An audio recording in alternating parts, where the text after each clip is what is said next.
Welcome once again here on the Regional Radio Sports Network. My name is Paul Condry. Glad you've been able to hop along with us here today, alongside longtime friend Steve Bruce, women's basketball coach, and the reigning Chicagoland Collegiate Athletic Conference Women's Basketball Coach of the Year. Great to have Coach with us. His team coming off of a spectacular 28-3 campaign where they went 18-2 in the Chicagoland Collegiate Athletic Conference. Spectacular record here at the Student Activity Center of 17 wins and 1 losses, but an equally as impressive winning and losing ratio on the road, going 11-1. And Steve, Coach of the Year, I know that that's a tough act to follow.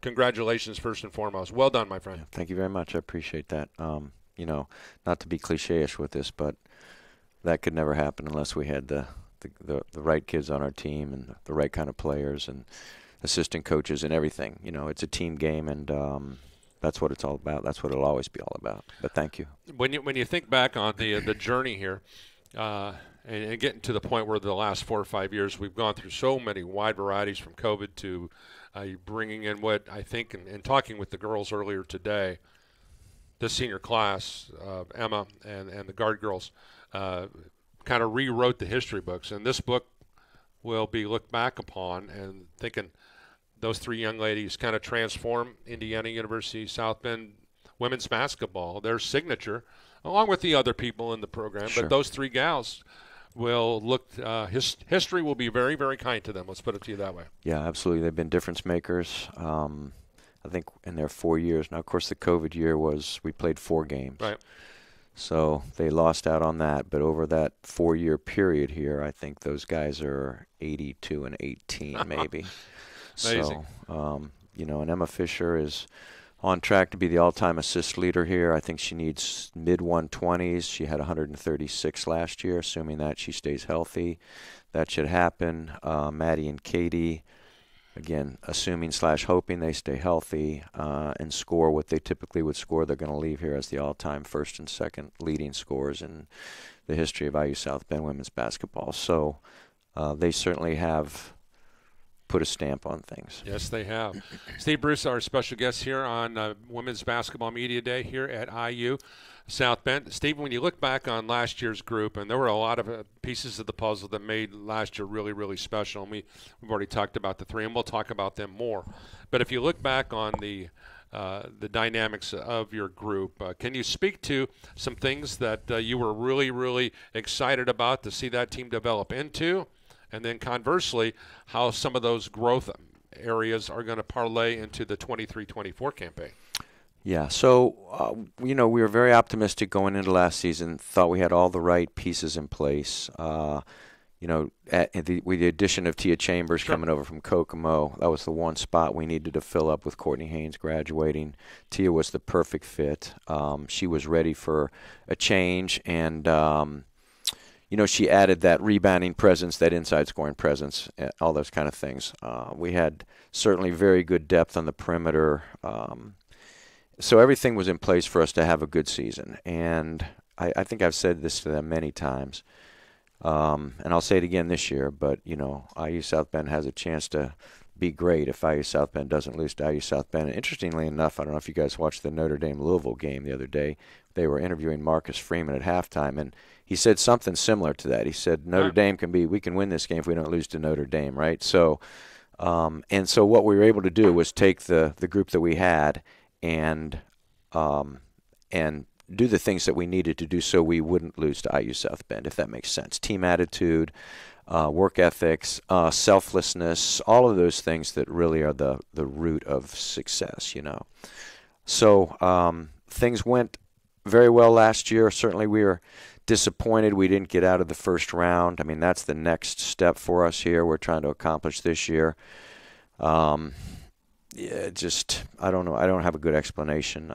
We probably played in that game against Montana. We probably played B- maybe, and the team we played against played their A game, and they finally cooled down in the fourth quarter, and we caught up and got within 2, and then fell a little bit short. So, but that group was I don't know if it'll ever happen again. I mean, in the history of IU South Bend women's basketball and in the future, I don't know if we'll ever have a team like that again, because they were so cohesive in addition to being such a very good basketball team.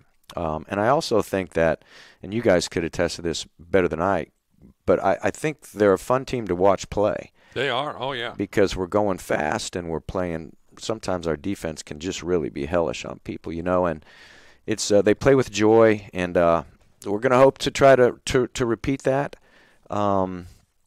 It's not going to be easy.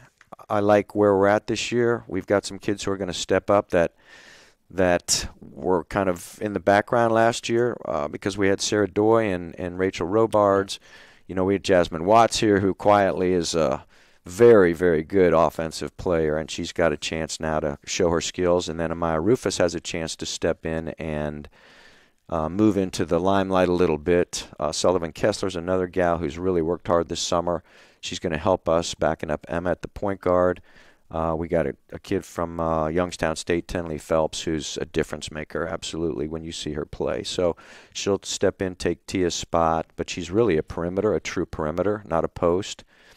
So we're hoping that some of our freshman post kids, and including Franny Galicia, our sophomore, will be able to step up and play some at the 5 spot so we can move Tenley to the perimeter and have a little bit more depth there. And after saying all that, I'm not even sure I answered your question or not. I think you did. Okay. I think you gave us an idea. It was a great flyover, as I like to say, on what you're going to expect. Now, obviously, if you're going to win again, the Chicagoland Collegiate Athletic Conference Championship postseason and all the particulars that you want to go, you have to have some things that you've got to be better than you were a year ago. So let's talk X's and O's. Let's talk statistically on some of those areas that if this team is going to make that next step in its evolutionary process, give us an idea on what areas do you have to be better than, so I can look at this stat sheet here, Coach, and say, okay, listen, they got to be better shooting the ball from three-point range, or they've got to be able to be better in the giveaway-takeaway ratio. I use that football term in basketball all the time because people don't understand the dynamics. Sure. If so-and-so's turning it over at X clip and I'm only turning it over this clip, usually the team that has the fewest turnovers wins games. Sure. So what do we got to do? Yeah, so I think 3 things. One would be, we turned it over 16.5 times last year. Now that's not an astronomical amount by any means, but our goal would be 12 or fewer. So we got to shave that down a little bit. Number 2, I think we got to be, this is going to sound maybe a little bit counter to what I just said, but I think we have to be better on defense. Field goal percentage-wise, I think teams were about 36 or 37% against us from the floor. That number needs to come down. Those are the 2 main things. So, let me say this. Also, in addition to the field goal percentage defense and part of our defense, I think we need to turn people over more. I feel like we were better than that 2 years ago than we were this past year, even though we turned people over, I think 20.5 times a game, sure, which is, that's pretty significant. That's significant. But we like to get 22 plus. We'd like to be at 12 or fewer ourselves. Those 2 things just in themselves there would really help us. I don't know if we're going to be a better 3-point shooting team. I mean, we lost Rachel Robards and Sarah Doy, and those girls could really shoot threes. So probably a little bit more emphasis on getting the ball to the rim, getting to the free throw line. We were 72% from the free throw line last year. That's, we can win with that. Hopefully we can get some more free throws. So in answer to your question, I would say reducing turnovers and creating turnovers and dropping field goal percentage defense. You mentioned Robards, almost 4 rebounds a game. Tia Chambers, 7 rebounds a game. This group is collectively, statistically, was a plus 10. And right now, those are 2 that you've got who have left the program. They've moved on, graduated, and ready to go. So right off the get-go, you've got to say, okay, I've got to find 10 rebounds somewhere. So the question comes immediately to my mind, where are those 10 rebounds going to come from? What can you tell me? Well, I think I'm not concerned about that. Tenley Phelps is a very aggressive offensive and defensive rebounder. And for the first time, Paul, we have size. If you've covered us over the years, we've never really been a big team. We've never really had size. So we've got Franny at 6'4". We have Ashley Schramm, an incoming freshman, at 6'3". We have Kendall Taylor, an incoming freshman, at 6'3". And then Tenley's 5'11", but plays bigger and stronger than that. Emma Fisher is a terrific rebounder. Oh, absolutely. Amaya Rufus is a terrific rebounder. Katie will be back. She'll be getting back in transition defense. She won't be going to the glass, but Maddie's a very capable rebounder. So I think we'll be able to patch that up pretty easily. Yeah, when your point guard's averaging 6 rebounds a game, Yeah. you know that you're doing the right things. Yeah. So I know that we joked a little bit when we had some time with the girls earlier today that Emma's looking forward to making that 3-point shots. I know she wasn't able to knock one down last year. Can you imagine what the bench is going to be when the first time they'll that go happens? nuts. You know, she's made some in practice this year. I guess she worked on them this summer. She's that's not her thing, but. Great facilitator, though. That's right. Emma Fisher is just, at the banquet this past year, it seems like all the credit last year went to Rachel, Tia, Maddie, Katie, Sarah, probably, right? And, Emma is the engine that makes everything go. And she's the one gal that doesn't get the publicity, the external publicity that she deserves. So we make sure that she understands and our team understands internally how important she is, because in the years I've been here, she's the best point guard we've ever had. No question. And she's got the whole package now. Yeah, 133 assists and 6 rebounds per game.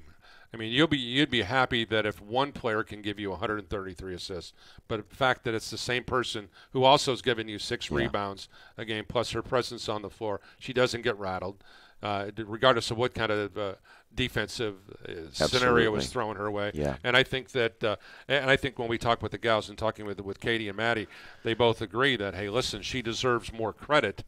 I mean, because you look at the preseason awards or the postseason awards, whatever the case may be, she deserves a lot more than she's getting. Yeah, absolutely. Because you can honestly say that she is the heart and soul of your unit. She is. And another thing that goes overlooked a little bit is the fact that she is a fierce competitor. And that's something that maybe I don't mention enough. That's probably the greatest strength of our team. We have talented players, certainly. We have Formula One speed on the perimeter, and we'll be faster this year than we were last year because Jasmine and Amaya are now kind of in the mix. But this group here, they don't like to lose, and they're competitors. And also, as you know, and there's a degree of this that I think a championship team needs to have. They have to have a little bit of an edge to them. And our group is certainly sassy. If you got, right? We're not taking any stuff from anybody. And so you can view that however you want to view it. But that when it's in a controlled manner, it's good.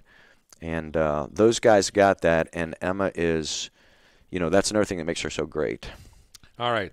Let's take a look at the landscape of the Chicagoland Collegiate Athletic Conference based upon departures, obviously players of the years, those type of situation. You look at the postseason awards. I'm looking through here. There's a whole bunch of people that have used the terminology, left the building. Yeah. So let's talk about the CCAC. Where do you guys feel that you're in that situation? I got to think you're near the top right now, but who else is going to contend? Well, preseason polls don't mean much, but we had the preseason coaches poll. I don't know if you've seen it yet or not. No. We got 11 out of the 12 first place votes, and IU Northwest got 1, and they were next.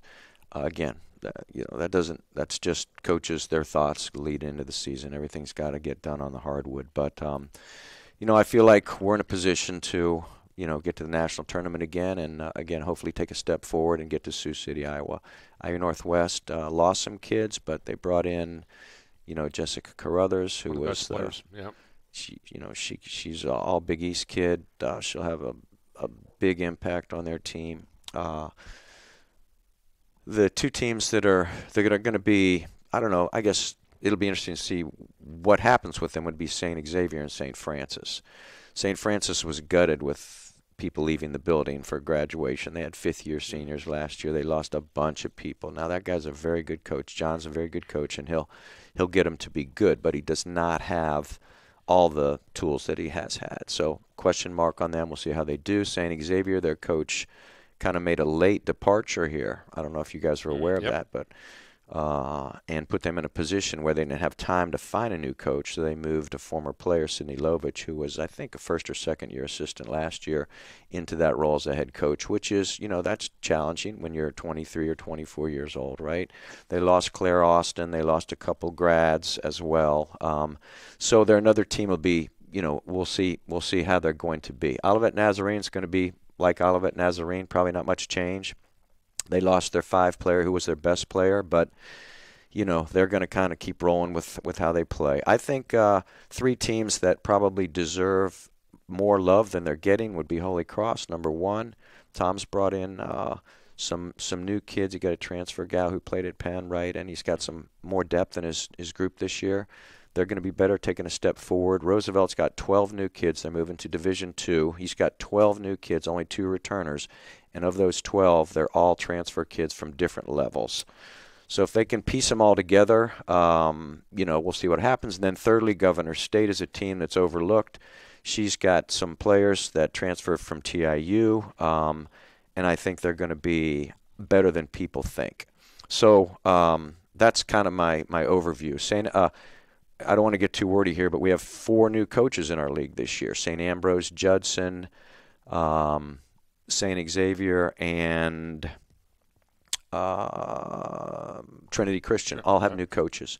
So whenever that happens, that's a tough thing to step into, and we'll see how that works. So that's my answer. All right, final thought on this one. Recently we just kind of celebrated National Coaches Day.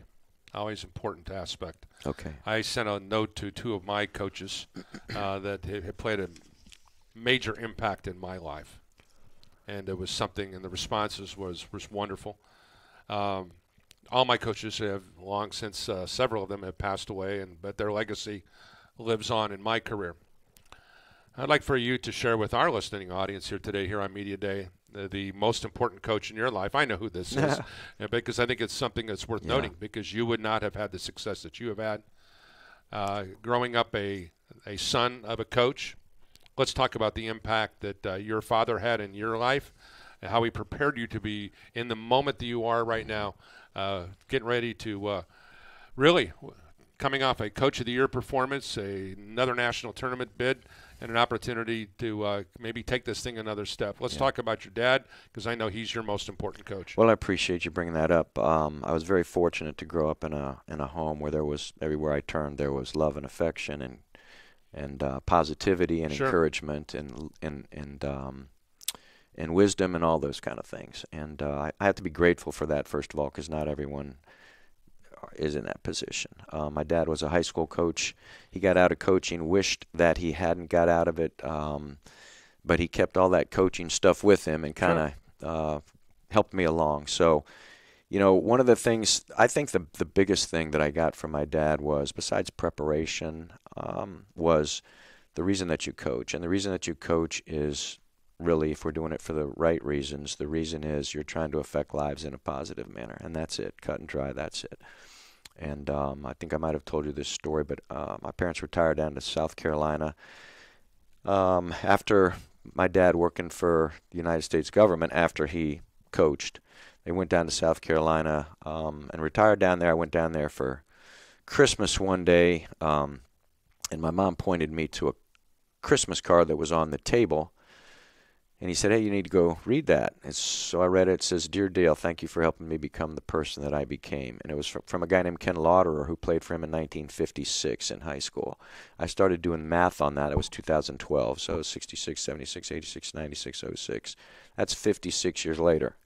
And if you're making an impact on somebody who's sending you a Christmas card 56 years later, I mean, that says it all right there, And so for me, I'm hoping to get Christmas cards. Well, I think that step number 1 is that if you get a chance, Coach, to go back and watch the tape of the Titans Women's Basketball Media Day, if there's any question about the impact that you've had on Emma Fisher and Katie and Maddie Gard, you got Christmas present visually and audio that you can listen forever. That's good. That's what it's all about, so I'm just trying to do the best I can with it. Thanks, Coach. Great to be with you today. Thank you, Paul. Once again, Steve Bruce, appreciate all his longtime support here. And once again, we thank you for joining us here. For all of us at the Regional Radio Sports Network, I'm Paul Condry. Thanks for joining us.